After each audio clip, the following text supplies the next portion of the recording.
ஆதவன் media நேயர்கள் அனைவருக்கும் வணக்கம். இன்றைக்கி நம்ம பகுதியில் பார்க்க இருக்கிற விஷயம் என்ன அப்படின்னு கேட்டிங்கன்னா, உதாரண ஜாதகங்களை பற்றி பார்க்க இருக்கிறீங்க.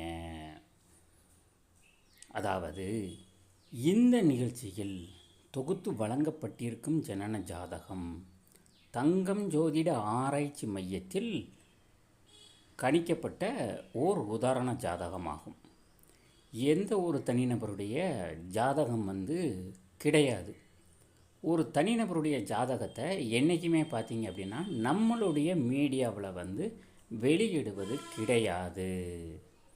நம்மளுடைய ஆராய்ச்சி மையத்தில் ஒரு ஜனன ஜாதகம் ஒன்று கணிதம் செய்து அந்த ஜனன ஜாதகத்திற்கு பலன் என்ன உண்டோ அதை எடுத்து உரைத்து கொண்டிருக்கிறோம்.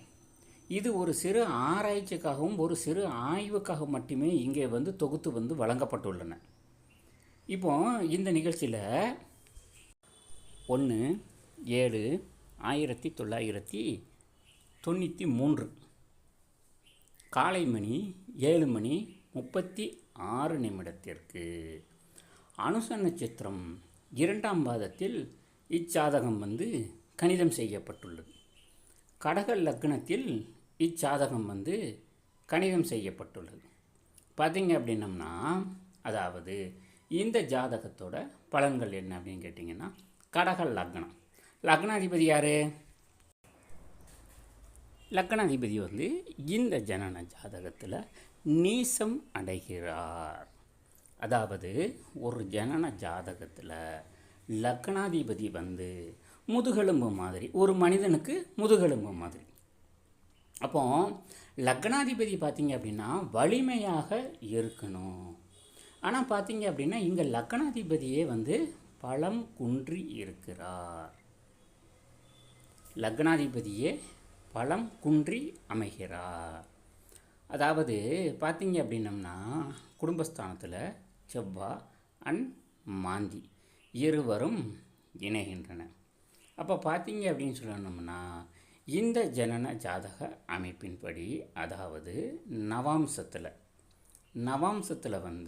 பார்த்திங்க அப்படின்னா சிம்ம லக்னம், லக்னத்திலேயே மாந்தி, அங்கேயும் பார்த்திங்க அப்படின்னா குடும்பஸ்தானத்தில் சந்திரனும் சனியும் இருவரும் சேர்ந்து இணைகின்றனர். அப்போ பார்த்திங்க அப்படின்னா இந்த ஜனன ஜாதக அமைப்பிற்கு படிப்பு மந்த படிப்பு அப்படின்னு சொல்லலாம்.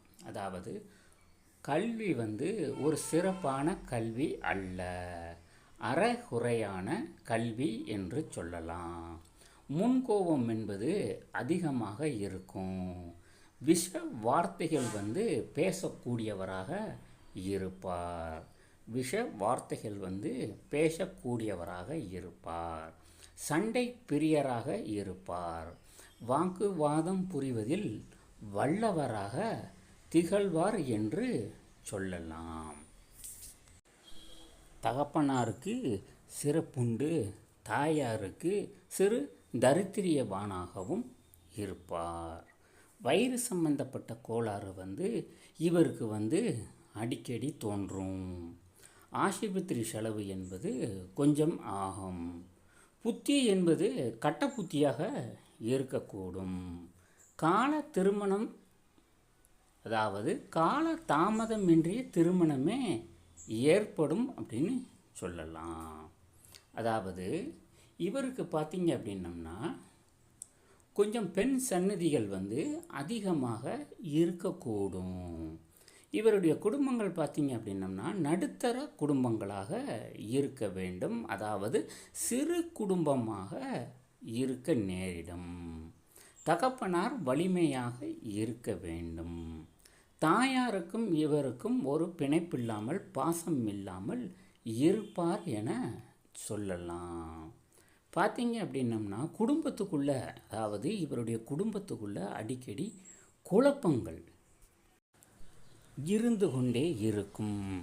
இவர் பிறந்த பின்னால் நீர் மூலமாகும் என்று சொல்லலாம்.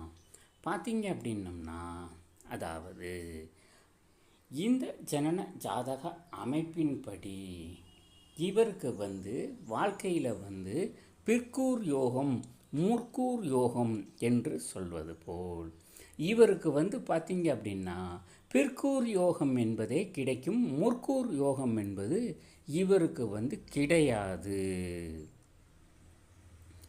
அடுத்து பார்த்தீங்க அப்படின்னம்னா இந்த ஜனன ஜாதக அமைப்பின்படி வருமானம் என்பதும் ஓரளவுக்கு நன்றாகவே இருக்கும். வருமானம் என்பது ஓரளவுக்கு நன்றாகவே இருக்கும். இவருக்கு பார்த்தீங்க அப்படின்னம்னா அசையும் சொத்து அசையா சொத்து அசையா சொத்து பார்த்தீங்க அப்படின்னா இவருக்கு உண்டு என சொல்லலாம். சிறு யோகவானும் சிறு தரித்திரியவானுமாக இருக்கக்கூடியவர். இந்த ஜனன ஜாதகத்துக்கு இந்த பலன்கள் நடைபெறும். எனவே நேயர்கள் அனைவரும் தொடர்ந்து நம்மளுடைய நிகழ்ச்சியை பாருங்கள். இன்னும் உதாரண ஜாதகம் இலகழகு என்ற தலைப்பை முக்கியமாக பாருங்கள். இன்னும் உதாரண ஜாதகம் இலகழகு என்ற தலைப்பில் நிறைய ஜனன ஜாதகமும் அந்த ஜனன ஜாதகத்துக்குரிய பலன்களும் தொடர்ந்து வந்து கொண்டே இருக்கும். நன்றி, வணக்கம்.